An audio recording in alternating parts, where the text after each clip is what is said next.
Hey guys, and welcome to today's video where we are going to be talking about family channels and all the issues that I have noticed with family channels on YouTube. So I do have a previous video from August 2020 on family channels that some of you may have seen, but that video was from when I was very new to making content. It's not very good quality, and I decided that I wanted to remake it because not only is it not great quality, but also I have a lot more that I want to say about family channels, so I thought it would just be easier to put it all into one video rather than trying to make like a sequel to that video and elaborate on things I've said and make everyone go and watch that video if they haven't already. I just thought easier to leave that one alone and put everything into one video here. So in this video we're going to be discussing the issues that I have with family channels generally, with also some specific examples of where these issues have been demonstrated, but I'm not going to be dedicating like entire sections to certain family channels specifically, because most of these family channels could be a whole like rise and downfall video in themselves.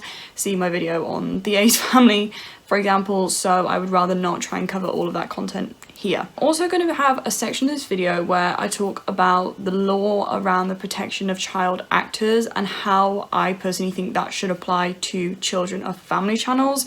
And that's been part of an idea I've had for a while now about talking about legal issues that have arisen purely because of the existence of the internet, family channels with children who are constantly making content being part of that. If you guys would be interested in seeing more of these kind of internet law videos, then let me know. I've kind of held off from jumping into that idea just because I wasn't sure whether anyone would actually be interested or whether it's just the law student in me that finds that kind of stuff interesting. So before we get into the video though, make sure you are subscribed down below with notifications on, and don't forget to leave a like on this video if you do go on to enjoy it. So before we get into the nitty-gritty stuff, it's important to establish exactly who it is that we're going to be talking about in this video, because there's different types of family channels out there and it's the different purposes that these channels exist for that distinguish the good from the bad. The family channels I'm going to be referring to in this video are the family channels who make content of their family life, including the lives of their children, who are often very young, for the purpose of entertaining an audience and making money. This does not include people who upload videos purely to be able to share them with family or friends, for example. It's people who are trying to film their family life in order to make a living. Some examples of these family channels I'm talking about will be the Ace family, Daddy of 5, the Shaytards, the LeBrant family, the Prince family, 8 Passengers, etc, etc. And the names I've just mentioned, I'm sure 90% of people on the internet would know them based on the scandals that they've been involved in, and 10% would know them for their content, which getting into big scandals seems to be something that the family vlogging community struggles with more than any other community apart from maybe the makeup community. So the purpose of this video is to look at why family channels seems to be an inherently problematic genre of YouTube content, causes and the consequences of this, and what could be done to try and resolve some of these issues both by the law and by YouTube themselves. So in terms of where family channels came from, family channels are not the first instance of parents documenting their child's lives online. So before YouTube was as big as it is today, blogging was a big thing, and a lot of parents would have blogs where they would talk about their kids and about their family life. And these blogs were pretty popular, especially among other parents who were kind of interested in other people's parenting experiences. And it kind of seemed like natural progression that these blogs would then become channels and vlog channels once blogging stopped being popular and vlogging started being more popular.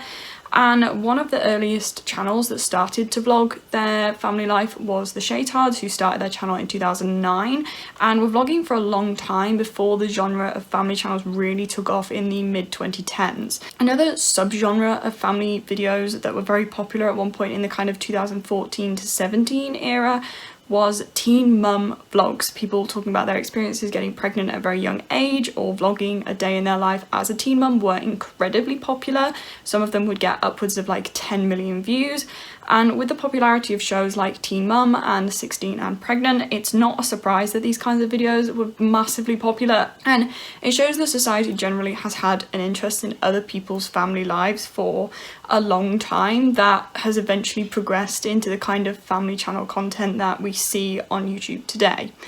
And even now, pregnancy reveal videos, gender reveal videos, and other pregnancy related content gets a lot of views, especially on channels like the Ace Family that are already dedicated to family vlogging, but also for creators who aren't family vloggers, who are just kind of sharing aspects of their life with their audience that they think their audience would be interested in. So for example, Raw Beauty Christie got a lot of support on her pregnancy videos. I have watched most of them and enjoyed them, even though I don't watch family channel content. I still found it really interesting. So it's not just a case of the only kind of family or child oriented content is coming from family channels, but it tends to be problematic child or family orientated content that is coming from family channels.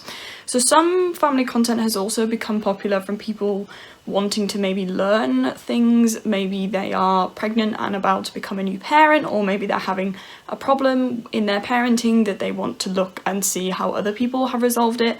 And lots of content gets views because it's answering questions that people have, and that's not problematic content. That's educational content. That content is aimed at adults and at parents, whereas the channels that tend to end up being problematic or causing issues or having issues are the channels that aim their content at other kids. So with family channel content that's aimed at kids, regardless of what channel you go to, the content seems to have a number of common features that occur in most of the videos, including staged or set up elements like pranks, a lot of over-exaggeration, for example, the way that the adults will speak to the camera, and weird clickbait of things like being robbed. So the over-exaggeration occurs in pretty much any content made for children. It's a way to grab a child's attention, and it's not exclusively contained within family channels, but the other two seem to occur predominantly on family channels. So for some reason, prank videos do extremely well when it's a family channel that does them, whether it be boyfriend v girlfriend or husband and wife or parents and children, sometimes getting tens of million views on these types of videos. But these pranks have gone too far in the past and continue to go too far. There doesn't seem to be any point where people realise that their prank videos are not appropriate anymore. People just seem to go until they get told off for it. Especially where the kids are involved, it can be very problematic, because whilst the adults can agree between themselves, okay, right, I'm going to do this prank on you and you're going to act surprised or shocked or upset, kids don't have that kind of understanding yet. They don't have the capacity to be told, right, this is going to happen and you're going to act this way. Especially when they are very young, as the children featuring on family channels often are. They aren't actors. They don't know how to convincingly act shocked or sad or excited, so when they're involved, it tends to be a real prank, and they only get told at the end that it's a prank, so they think that that situation is real. And this has led to prank videos being made where the parents play a prank on the child, which makes them very clearly emotionally distressed, and the parents still continue to film them and continue to prank them until they do the big reveal at the end and tell the child, you know, actually that's not real, and they give them a hug, and apparently everything just goes back to normal. And this is not content that should be rewarded. Messing with a child's emotions for the purpose of making a video with a clickbait title so that more kids will click on it is not okay, and I think it's a massive problem with family vloggers, whereby they forget that these kids are not adults, and what happens to them for the purpose of making content could traumatize them and actually heavily affect their emotional development in the future. Having your parents play a horrible prank on you, so for example where the LeBron family told their daughter that they were going to give her dog away, and she audibly cried throughout most of the video, and then had the parents laugh when they revealed that it was all just a prank and it's a joke and they're not giving the dog away. That could really affect the child's relationship with their parents, because it can't be nice for a child to feel like their parents are lying to them and then laughing at them and making them upset on purpose so that they can film them. Young kids can't tell the difference between what's real and what's not, and they rely on their parents to guide them. So when their parents tell them a lie on purpose, that could cause potentially a lot of trust issues in that relationship if it happens too often. And it's the same for clickbait videos like people getting robbed. Young kids are not going to know that their parents are making that up, and if they believe that they have been robbed, it could really unsettle them and make them feel unsafe in their own house, but also feel worried about their family, and that's an unnecessary stress to put a child through. And there's also the issue with this setup content of where the kids are made to do things that are just weird. For example, there's an entire series made by the Cole and Sav family channel in collaboration with the Sly Fox family, where they're putting their young son and daughter together and making videos about them as if they're a couple. So for example, Jaden's first crush with Everly, Jaden's first date with Everly, etc. Valentine's Day with Jaden and Everly. And the kids at the time when these videos were being made were preschool age, they were toddlers. And whilst often like parents will see a boy and a girl together and they'll be like, oh, they're so cute, they make such a cute couple, these videos are actually trying to make out like these children are a couple and they're probably crushing on each other and that they're going to get into a relationship, and the kids will just be hanging out like kids normally do. And then the parents will tell them they need to hold hands, or tell them to look at each other for the thumbnail, or tell them to say things off camera that clearly when the child is on camera, you can see that they've been told to say it because they're looking to their parents for guidance. And there's also one specific video where they tell the kids to hold hands, and then Cole does this kind of protective dad act and like pretends to spank Jaden as punishment for, you know, being too close to his daughter, which this whole protective dad thing would be normal if it was like a teenager going out on a first date and he's like, you know, look after my daughter or whatever. But when it's a child and you've told them to do something and then punished them for doing that thing, that child is not going to make sense of that. They're not going to understand what is going on. They're not going to understand what they've done wrong and why this person is like getting annoyed at them. It's just weird to me how much of a theme this like clearly forced child relationship has become in their videos, considering that if there was not a camera there,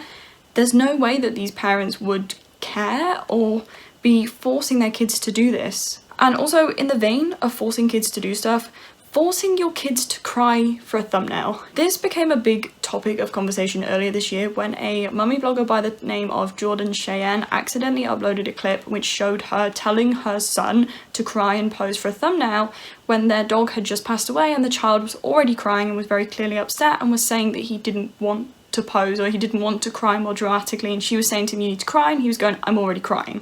Put your head down here. Act like you're crying. Really quick. I am crying. Go like this. No, Mom, I'm not just usually crying. No, I know, but go like this for the video. Go like this. Put one hand up. Go like this. No, go like this. Put your hand like this. But let them see your mouth. Let them see your mouth. No, Mom, I'm actually crying. This happens a lot where family vloggers use a tragic event or something traumatic like sickness or injury or death as clickbait, and they'll make sure that in the still image for their thumbnail there is a picture of their child looking very distressed or crying. It's just plain exploitative that when something terrible happens and your child gets upset, the first thought is make sure that this crying is captured on camera so that we can use it for content. That's not healthy for these kids to be constantly instructed to have hysterical crying fits over things so that the parents can make sure that the content can be used for clickbait or keep people interested for long enough in the video. And it's also not healthy for children to be filmed or photographed when they're crying over tragic events in the first place. If the child is upset about the dog dying, put the camera down and console the child. Don't concentrate on your thumbnail, concentrate on your child and making them feel supported and help them get in control of their emotions. It's honestly a worry to me how detached some of these parents seem from their children's emotions. Like, they don't seem to have any empathy for when their child is upset because they're always thinking about how that circumstance could be used for content. And this leads me nicely onto my next point, which is about the dangers that come with mixing family life with business. Obviously, family-run businesses exist in pretty much every sector or industry in the world, but YouTube is different because it's not adults working by choice with adults, it's adults working with children who don't really know what's going on. People think that spending all of their time at home with their family is going to be great in comparison to having to go out to work every day and be separated from your children. But the irony here is that then every single aspect of your life becomes work. And the concept of filming and posting your entire family life is pretty new. It's only been around for a few years, but it can lead people into a territory where there's no boundaries between home life and work life because they're so heavily intertwined with each other. And your home life now becomes your job. Your family is the way that you make money, and that can cause problems. And like I mentioned, there's this problem of this disconnect between parent and child, because the parent is thinking about the content, they're thinking about what content they can make out of a situation, whereas a child is living that situation in the present, and they're not thinking about content because they're a child and they probably don't even understand how the world of YouTube works. And while you are dependent upon filming your whole life in order to make money, it can result in a reduction of awareness of what's appropriate and what's not appropriate to film, and that then gets replaced with this business thinking of this would make a really great title and thumbnail. It means that these kids have parts of their lives put on the internet that when they grow up, they are going to resent the fact that that was aired out to the entire world because it should have been kept private. But the parents have been so consumed with the idea of views and money that they don't stop and think about that. And right now, the kids don't really understand what's going on because they aren't old enough to even really have a grasp of what YouTube is. But when they get older, they're going to hate the fact that some of this stuff was broadcast to an audience of millions of people. And one example comes from a channel called the Norris Nuts, who have made hundreds of videos about trying to have more kids and pregnancy. And in one video, they reveal to their existing children that their mother is not pregnant, to which one of the kids immediately has an emotional breakdown and starts crying, saying that it's his fault because in a previous video, his mum had thrown a ball and said, if you catch the ball, I'm pregnant, if you miss, I'm not. So he then thought, oh my god, it's my fault that I didn't catch the ball and now my mum's not pregnant. You catch this ball, it means I'm pregnant. If you miss it, it means I'm not pregnant. I'm bleeding and I'm not pregnant. What? It's not my fault. It's not your fault. It's not your fault. It's not your fault. Like, this child has been emotionally manipulated for content, because why else would you film yourself telling your child some very emotional and distressing news? Like, that doesn't make any sense. And the fact that they continue to film, and they even put subtitles on his emotional breakdown and then included it in the video, that shows to me a very warped perception of what's appropriate to put on the internet and what's not. And you can't actually watch that video anymore because the family received a lot of backlash, but that was monetized and it got millions of views, which means that that family made upwards of $1,000 from filming their child have an emotional breakdown. And there's also the infamous Daddy05 channel, where the parents would play pranks on the kids which were actually just emotionally abusive, like shouting at them and punishing them for something that the parents have set up as a prank. So like the kid's room would be a mess and then they'd come in and shout at him about it when actually they'd gone in and made his room a mess, so it wasn't his fault. Their children would be put through extreme distress in order to make their content. And it got to the point where they actually lost custody of the kids because of the way that they were treating them to make content, which shows how easy it is for the morals of parents who run successful family channels to just completely disappear when they start making a lot of money. And you can also see how having a family channel warps people's perception of having children when you look at examples like Nikki Philippi and her husband choosing not to adopt a child from Thailand because the authorities would not let them film the process of actually adopting that child. They were so concerned about the fact that they would not be able to make content from that child's adoption process that they just decided not to adopt it. Like, a child missed out on a home because the authorities had a perfectly reasonable policy that said you cannot film this child while you are adopting it. And a similar situation happened with Micah Stauffer and her husband James, who gave up their adopted autistic son 2 years after they adopted him due to unspecified behavioural issues. And she previously posted stories that seemed to shame the fact that this adopted child had bad days and had meltdowns that meant that he couldn't be included in their videos. And she'd made over 20 videos involving this child and telling her adoption journey, and mentioned in those videos exactly how much support and how many more subscribers she got from sharing that adoption journey.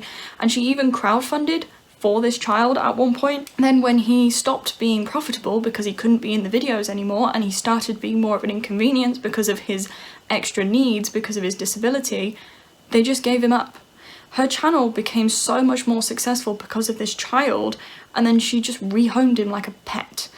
And the fact that there was a lot of content revolving around his adoption journey, which included sponsored content as well, and stories where she seemed frustrated that she couldn't make content from this child, doesn't sit right with me and didn't sit right with a lot of other people, because it felt like she'd adopted him for the purposes of making content from him and for the purpose of setting her apart from other family channels and giving her this kind of unique edge. And then when the child wouldn't cooperate and she had to actually deal with the realities of having an adopted autistic son, she decided to give him up rather than work with him. Like, once she couldn't make money off of this child, she was not interested in this child anymore. And this was just a really horrible situation where a child who's already been through one traumatic event in his life then has to try and settle into a new home, which will be so much harder because of his age at the point where they decided to give him a new home. On top of also dealing with disabilities, and it makes me really angry that there are people out there who become so consumed by the idea of making family content that they would do something like this. And if you adopt a child with a disability, you should be prepared for that, and you should love them exactly the same as you love all of your other biological or non-disabled children.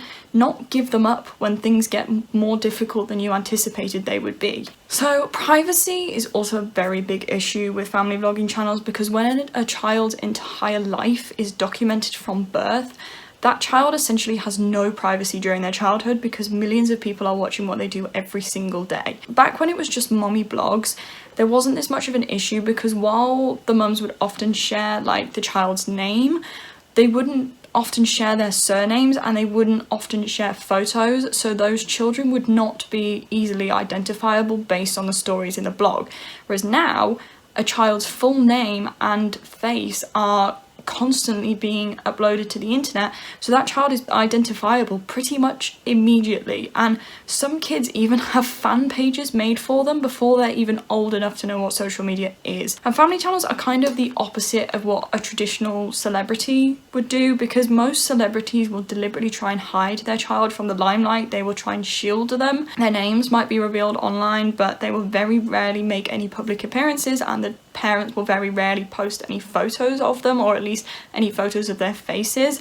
And then when the kids get old enough, they can decide if that's something that they want for themselves. But with family channels, the entire success of the channel depends on the kids being there, so those kids don't get a choice because they have to be on camera in order for the channel to be successful. There's also obviously and sadly the risk of exposing your child to predators. It would be naive to assume that in an audience of millions, every single person is watching with innocent and good intentions, especially when channels make content like swimming videos or videos where the children are not in very much clothing. Maybe they're talking about nappies or anything like that. It's not nice to think about how many people might have watched that content for the purpose of sexualizing that child, but that is a possibility, and that does happen because of how accessible the content is.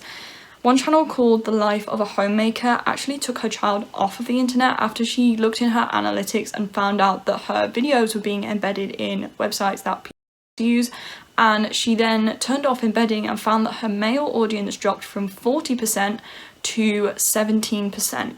So 23% of her traffic was coming from those websites which were watching with bad intentions. And this obviously can't be generalized because it's a statistic for one channel, and family vloggers obviously do not intend for these kind of people to be watching their videos with bad intentions, but it shows the very real dangers that they are exposing their children to when they put them online. Also, on the subject of privacy, one issue that directly affects the parents and only indirectly affects the children is where family vloggers post online, they are exposing themselves to people criticizing and making judgments on their parenting style, and that can impact how they treat their kids based on what people are telling them they should be doing. And parenting is a very personal affair. How you raise your kids is your own personal choice. So having thousands of strangers micromanage every part of your parenting style and put everything that you do under a microscope, from how much you supervise them when they're outside to how long they're allowed to spend on their devices each day, it can be really detrimental to the parents to have that many people constantly criticizing them, but it can also make people very defensive of their own parenting style. And it can't be easy to have people and strangers commenting on every single aspect of your life and of your parenting style, but sometimes I do think people should pay attention to those comments. So 8 Passengers is an example of this. They have documented their very harsh parenting style. Have I ever given something back less than 6 months? I've had my phone away for like days. My bedroom was taken away for 7 months. With video evidence of the kids saying how many lashes they think another kid deserves for behaving badly. And the parents of this channel came under fire when their son revealed in a video that he had not slept on a bed for 7 months because his parents had confiscated it as a punishment. He'd been sleeping on a beanbag. And this put them in the spotlight for their kind of excessive discipline. And whilst I agree that can't be a healthy way to raise a child, having all of that backlash hasn't changed their parenting style. It's just made them defensive about it. And if anything, it will actually turn out to be worse for the kids, because now their classmates, because their kids are kind of, I think, range from the age of like 15 to like 2, and there's 6 of them. The older kids, their classmates will now know exactly what their parental relationship is like, and these kids have talked about how they've been bullied at school. So the documentation of their parents' harsh methods of parenting and then the debate that happened over it online could have well made that worse, because now a lot of people dislike their parents, and that is only going to make the bullying at school worse for them. And 8 Passengers also shows unusually what happens when the kids of family channels get older and understand the whole concept of a family vlogging channel. And some of the older kids have said they don't want to be in the vlogs anymore. And when the children of a family channel are young and they don't understand, they're very happy to be on camera because they don't know what the implications of that are. But once they get older, it can lead them to falling out with their parents and resenting their parents because they don't want their entire life to be broadcast to millions of people, but they don't have a choice. And we've also learned from 8 Passengers that the kids of family channels are also at risk of bullying once their classmates are old enough to start watching YouTube and find out that their parents have a family channel, because they can then find out everything about that person's life, from what their relationship with their parents is like to what they did when they were a toddler, things that they would not have disclosed to those people if it was their choice. And everyone on the internet having access to all of this information can lead to a lot of teasing and bullying. We don't know yet what the long-term impacts of young children being part of family channels are, particularly those who've been on camera from birth or from like toddler age, because family channels haven't been around long enough to see those kids grow up. And it's possible that there will be a mental impact on these kids because their childhood has been revolved around essentially working, being on camera all the time. And whilst this may mean that they get to do a lot of exciting things because their parents are always trying to make exciting content, this also means that they have the sad or distressing parts of their life completely exaggerated to make them more exciting for the camera, and we don't know yet how that's going to affect the emotional development of these children. And these kids can never have a relaxing day at home. They can't just have an off day where they want to sit in their room and not talk to anyone, because their parents rely on them to support the family by making money from them. And that's an incredible amount of stress and pressure to put on small children with very undeveloped brains who are going to be heavily impacted by that experience.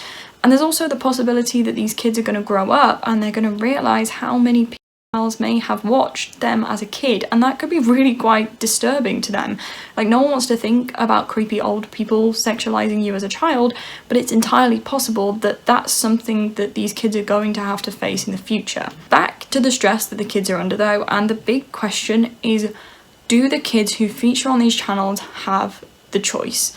Do they have the choice of whether they are on the channel or not? I talked about how these kids don't have enough understanding of what the implications of being part of a family channel are to make an informed decision, and I do wonder what will happen if these kids grow up and they say, you know what, actually I don't want to be part of this anymore. Will they be allowed to make that choice, or will their parents force them to keep filming and kind of guilt trip them into it by saying that they won't make any money if they're not on the channel? Many kids at a young age will find it fun to make videos with mum and dad and film their days out and do fun challenges, but when they get a bit older and they realise how many people are watching them, are they going to find it fun anymore, or are they going to feel like they have no privacy? Are they going to feel anxious that people like their schoolmates can watch every aspect of their lives online? And are they going to feel anxious about what people are saying about them, or what they might say on camera, and how that's going to affect what people think of them. And a lot of people who argue in favour of family channels say that the kids have fun in the videos, you know, the kids want to be there. If they didn't want to be on camera, then they wouldn't be on camera. But we don't know what the realities of these family situations are. We don't know what kind of pressure the kids are under from the parents to be on camera. And for big channels like the Ace family, it's hard to imagine them allowing one of their children to just step out of the limelight, because they have so many followers who are there for their kids. And especially if their money problems that they're going through right now continue, would they be willing to risk losing followers and losing income by letting one of those kids step away from the channel? It's impossible to know how parents who are put in this situation are going to react, whether they will choose money or morals in respecting their child's wishes. But I do fear that based on what we've seen about how morals are practically non-existent once family channels start getting big and making money, I am worried that the kids won't have their choices respected like the kids in 8 Passengers. And the likelihood here is that if children choose to leave the channel, the parents would be far less successful by themselves, because realistically the success of these channels depends on having cute kids. People like seeing cute kids, and that's the whole root of this issue, is that family channels revolve around kids. If they revolved around the parents and not around the kids, we would not have any of the issues that I've mentioned so far. And a final point I want to discuss is whether the kids who've appeared on family channels should receive either protection from YouTube or protection from the law in a similar way to child actors. So Alison Stoner, who was a child actress, made a video in the past year or so where she discussed the emotional and physical toll that the stresses of a child actor took on her. And I think we can apply some of these experiences to that of the children of family channels. So she talks about the stress and pressure that she felt from being the main breadwinner in her family, and I think that once the kids of family channels grow up and they understand YouTube more, they will also feel the same pressure to appear in videos to make their family enough money to maintain whatever lifestyle they have achieved by filming the kids at a younger age. And they will feel the pressure to work and to be part of the channel, because that channel is only successful because of them. Something that they didn't have a choice about in the first place. Like, they didn't choose to start that channel, and now they feel like they're tied to it. And she also made the point of feeling like her career was over at age 20 because she didn't transition into superstardom the way that some child actors do. And I do worry that the same is going to happen to the kids of family channels, who then people lose interest once the kids stop being young and cute. And it's something we don't think about that much, but those kids who are drawing in that big audience are going to grow up. And they aren't going to be cute anymore. They aren't going to be drawing in as many children in their audience who are interested in watching their lives. And what happens to them then? Do they start their own personal channels? Does the family channel carry on, or does it get abandoned once views start to drop? How are their families going to maintain their income once those kids aren't small and cute anymore? And some people have talked about how they think certain channels have kids because they need to keep the content coming. But there has to be a point where that stops. Are the kids on the channel going to feel guilty for growing up and not bringing in as many views anymore? So Morgan York, who was also a child star, has talked on TikTok about how she quit acting because of the intense pressure that she felt, the same as Alison, but also because of bullying and harassment that she experienced online. And this is something that we're already starting to see evidence of in terms of children and of family channels. So the kids of 8 Passengers have said, we have been bullied at school because of their family channel, and that's only going to get worse once the other kids of family channels who are young grow up and start to manage their own social media and start being able to read the comments left on their videos. And I believe in the next few years we are going to see more and more of these children coming forward to say that they were overworked, they were extremely stressed, they were bullied because of their family channel. And I think that some kind of regulation is needed, because otherwise there's going to be a whole load of children who get completely messed up by their parents who are exploiting them for YouTube content. So to start with, I think these channels should have to flag themselves to YouTube as family channels, as channels who use children as the main focus of the content. From this, there should then be some kind of financial restriction whereby the parents don't get given the entire income from every single video, and instead a portion of it gets kept in a kind of trust fund situation for the kids that they can then access when they're 18 to make sure that they're getting adequately paid for the work that they're doing.